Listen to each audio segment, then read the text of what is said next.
Nous sommes réunis une fois de plus devant ce monument pour honorer la mémoire des résistants raflés le 16 décembre 1943. Cette année, la cérémonie prend un caractère particulier car elle correspond au 80e anniversaire de la rafle de Billon et ses environs. La stèle devant laquelle nous nous trouvons a été déplacée en 2018 à la demande des membres de la FNDRP pour que ce monument soit plus visible. Le choix a été fait de le placer dans l'axe de la cheminée de l'usine Potier pour rappeler que Pierre Potier et certains de ses ouvriers ont été tués pour fait de résistance suite à la rafle du 16 décembre 1943. Nous allons procéder officiellement à l'inauguration de ce monument en présence des membres de la famille de Pierre Potier qui nous font l'honneur d'être parmi nous et nous les en remercions. Je remercie également les membres très actifs de la FNDIRP, les enseignants, les élèves du collège du Beffroi, les enseignants et les élèves du lycée professionnel Boulanger de Pont-du-Château qui participent à cette cérémonie. Bonjour à vous tous. À la maison, on ne parlait pas beaucoup de Pierre Potier. C'était un sujet un peu tabou. Même ma mère, Danielle, quand elle est venue en 2003, n'en a jamais parlé qu'elle était venue à Billon. C'était un sujet trop douloureux. Mais j'ai eu une chance énorme de connaître le frère de Pierre, Jacques Potier, et ma tante Mag, ses enfants, Nicole et Claude. Et quand je passais l'été à Noirmoutier, Jacques parlait très peu de son frère. C'était... Voilà. Mais tante Mag, on prenait un petit café et un petit palais breton et elle me parlait de Pierre et de Pierrette avant la guerre, de Billon, de ses habitants, de ce qui se passait. Eux-mêmes, Jacques et tante Mag étaient résistants. Ils faisaient Billon, Clermont-Ferrand, Paris. Et heureusement pour eux, ils n'étaient pas dans la région quand il y a eu la rafle en 1943. Ça a été des moments de doute après décembre 1943 parce que Jacques et tante Mag ne savaient pas du tout ce qu'était devenu Pierre, ni sa famille. C'était des moments d'espoir, de désespoir, d'attente.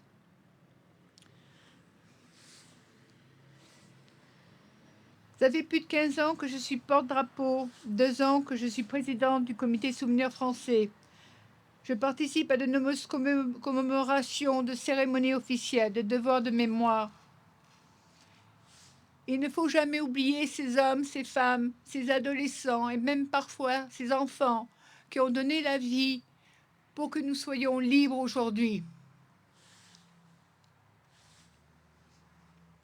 Je tiens à remercier toutes les personnes présentes aujourd'hui qui rendent hommage à mon grand-père depuis plus de 80 ans et sont là pour que Pierre Potier ne tombe jamais dans l'oubli.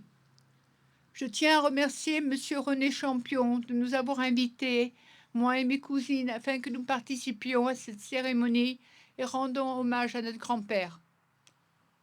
Donc, merci infiniment.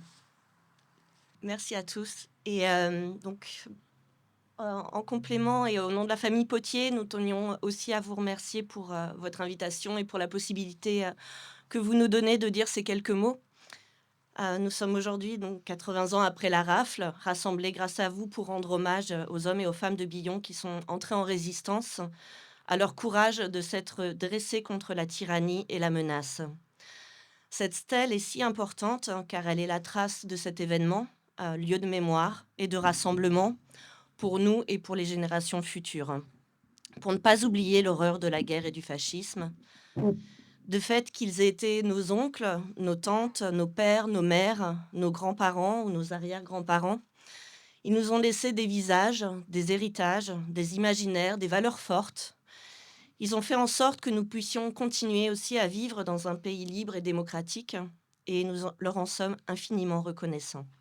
En se remémorant la rafle, il est impossible de ne pas penser à la peur que Papy et ses compagnons ont dû ressentir ce jour-là en particulier, comme au moment de leur exécution ou de leur déportation. Cette pensée est si douloureuse. Et en lisant tout ce qu'il est possible de lire pour essayer de comprendre, pour mettre des mots sur ce qu'était cette guerre et sa déshumanisation du monde, un jour j'ai vu, il n'y a pas de courage sans peur, sans interrogation, sur le sens du risque à prendre, sur le sens de l'action à mener, sur le projet qui sous-entend l'acte courageux. C'est cela qui fait du courage quelque chose de l'ordre de la décision. Ça n'a pas apaisé nos peurs, mais donné la mesure de ce qu'était la résistance comme un acte exceptionnel, comme un acte de vie très puissant aussi. Et il est impossible de ne pas penser à la violence que vivent les hommes et les femmes aujourd'hui, pris dans des guerres, et tout aussi courageusement engagés dans la résistance, comme autant de lueurs dans la nuit. Et donc, cette commémoration des 80 ans reste un moment qui éclaire de façon glacée la folie des hommes et leur capacité délirante à s'entretuer, mais aussi la vie qui nous est donnée en héritage et l'appel à en prendre soin. Et merci donc à vous d'organiser cette commémoration et d'honorer la mémoire de nos morts, de les garder parmi nous avec autant de soin. Hommage à Pierre Potier. Pierre Potier est né en 1914 à Paris.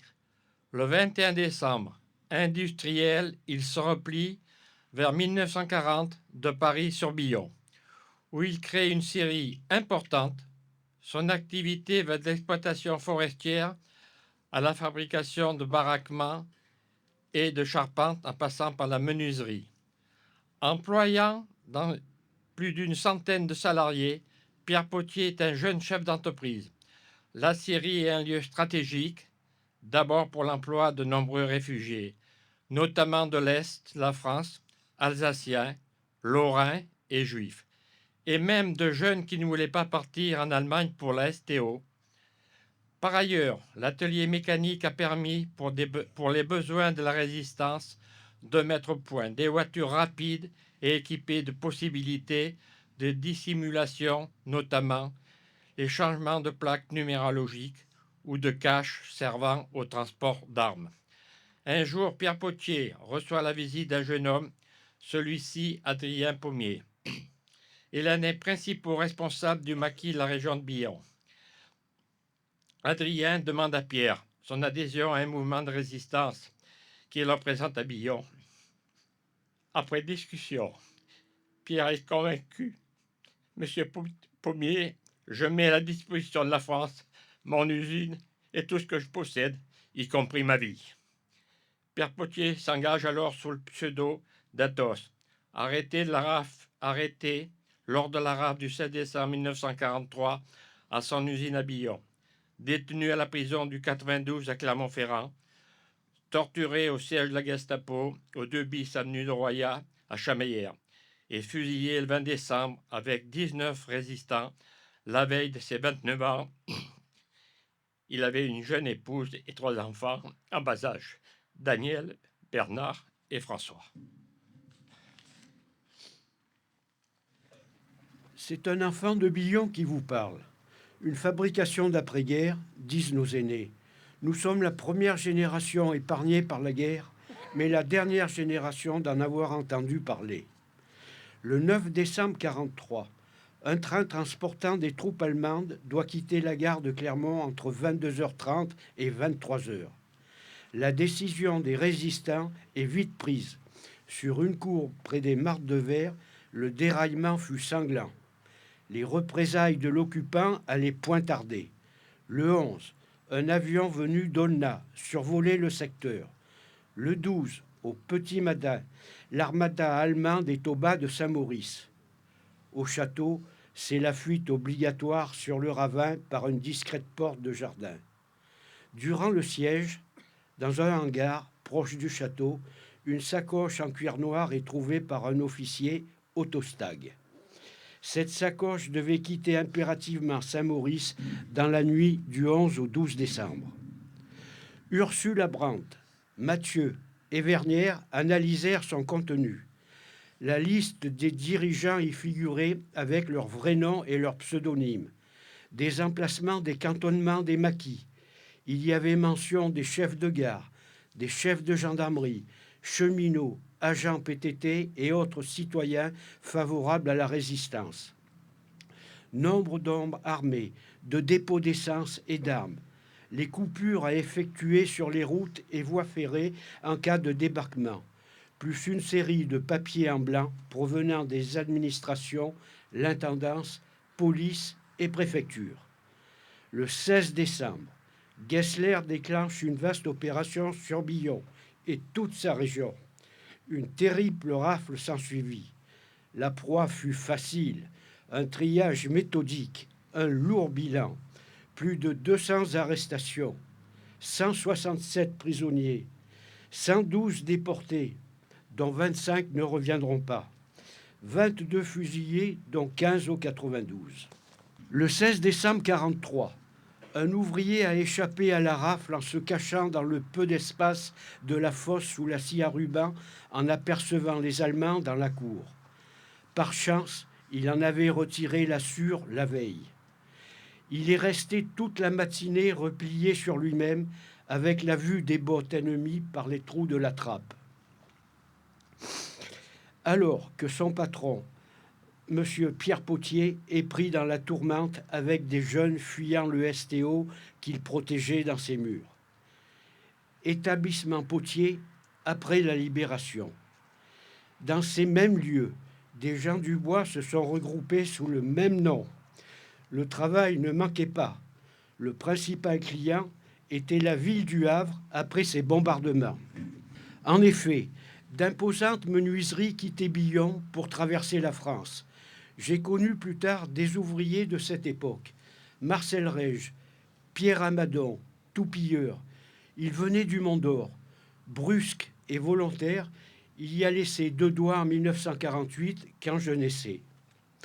Mon papa, André Prolière, était chef d'équipe.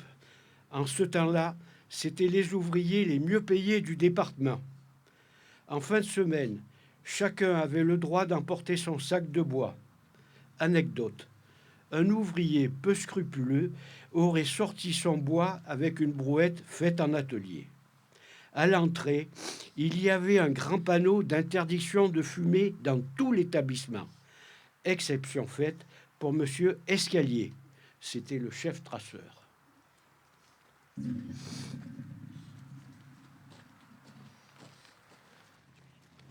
Pierre Potier. Protecteur de ta patrie à en mourir. Investi dans le combat pour réussir. Enragé pour garantir la liberté. Refusant les idées imposées. Résistant dans ses souffrances atroces. Engagé sous le nom d'Athos. Partisan héroïque de la résistance locale. Opposé aux soldats allemands. Transporteur courageux d'essence et d'armes. Travaillant pour les réseaux clandestinement. Industriel fut ta couverture idéale. Engagé dans la lutte armée. Résistant pour la liberté. Résistant Potier, la jeune génération te remercie. Les victimes, issues de la série Potier. Pierre Barnier. Mort pour la France. René Bernard. Mort pour la France. Charles Gaby. Mort pour la France. Jean Carpentier. Mort pour la France. Marc Chaletsky. Mort pour la France. Alain Chaumette. Mort pour la France. Lucien Erny. Mort pour la France. Bruno Einstein. Mort pour la France. Jean Fargex. Mort pour la France. Jean Fléchel. Mort pour la France. Auguste Friedix. Mort pour la France. Daniel Geneste. Mort pour la France. Sauveur Gros. Mort pour la France. Roger Grémont. Mort pour la France. Gilbert Kaufmann. Mort pour la France. Armand Léoty. Mort pour la France. Jean Léturgie. Mort pour la France. Joseph Lille. Mort pour la France. Étienne Noël. Mort pour la France. Lambert Nissen. Mort pour la France. Paul Picard. Mort pour la France. Pierre Potier. Mort pour la France. Edwin Rothschild. Mort sur la France. Georges Vignal. Mort pour la France. Dépôt de gerbe.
Repos.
Ami, entends-tu le vol noir des corbeaux sur nos plaines?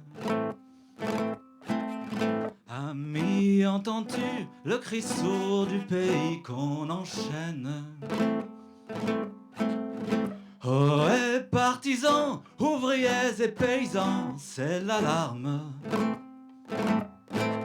Ce soir, l'ennemi connaîtra le prix du sang et des larmes. Montez de la mine, descendez des collines, camarades. Sortez de la paille, les fusils, la mitraille, les grenades. Oh, et les tueurs, à la balle et au couteau, tuez vite. Oh, et saboteur, attention à ton fardeau, dynamite. C'est nous qui brisons les barreaux des prisons pour nos frères. La haine à nos trousses et la faim qui nous pousse, la misère. Il y a des pays où les gens au creux des lits font des rêves. Ici, nous vois-tu, nous on marche et nous on tue, nous on crève.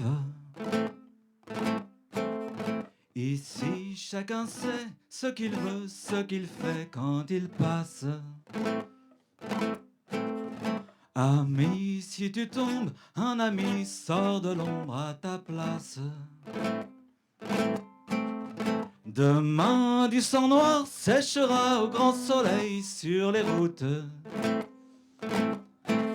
Chantez, compagnons, dans la nuit la liberté nous écoute.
Nous ne voulons plus de guerre, nous ne voulons plus de sang.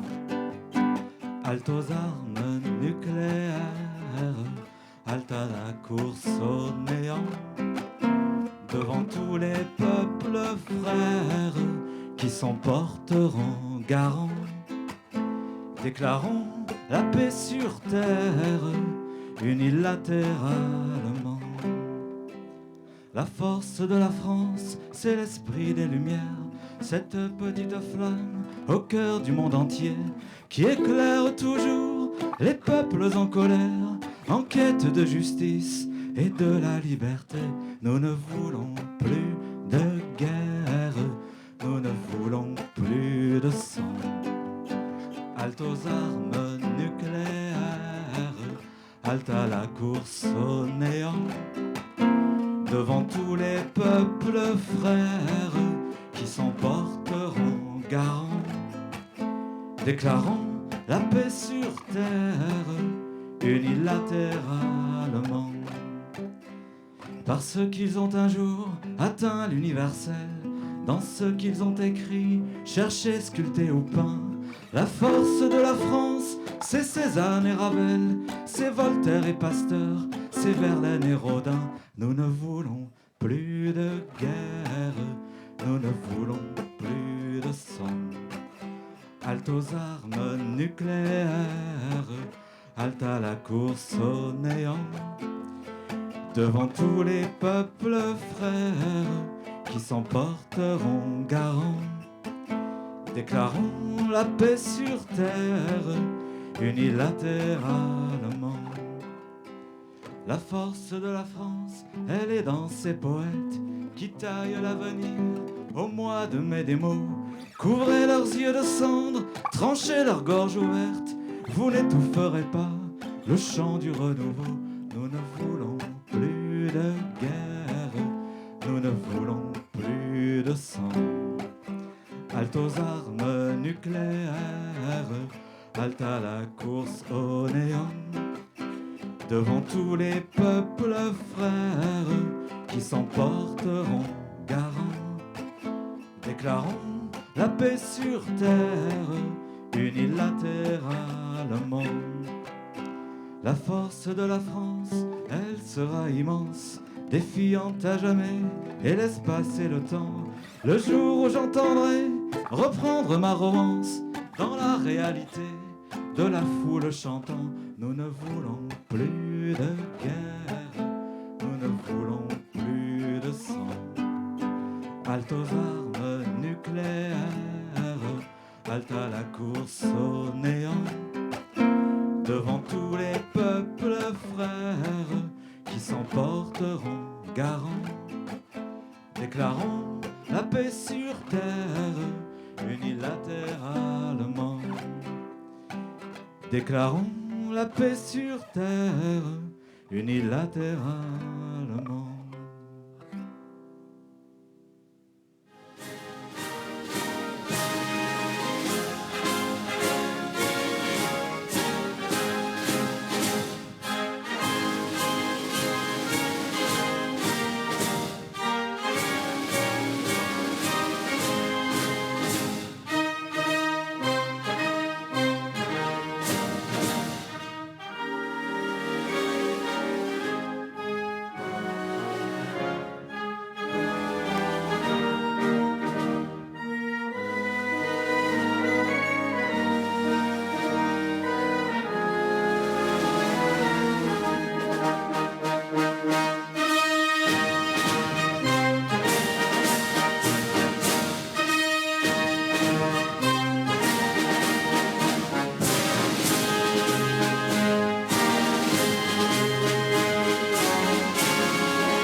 vos bas.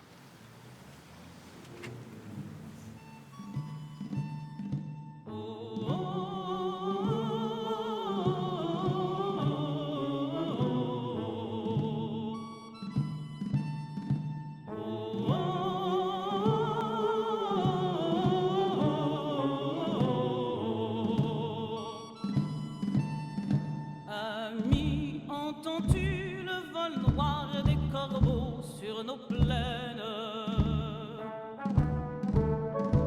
Ami, entends-tu ces cris sourds du pays qu'on enchaîne? Oh, et partisans, ouvriers et paysans, c'est l'alarme. Ce soir, l'ennemi connaîtra le prix du sang et des larmes. Montez de la mine, descendez des collines, camarades. Sortez de la paille, les fusils, la mitraille, les grenades. Oh, et les tueurs à la balle et au couteau, tuez vite.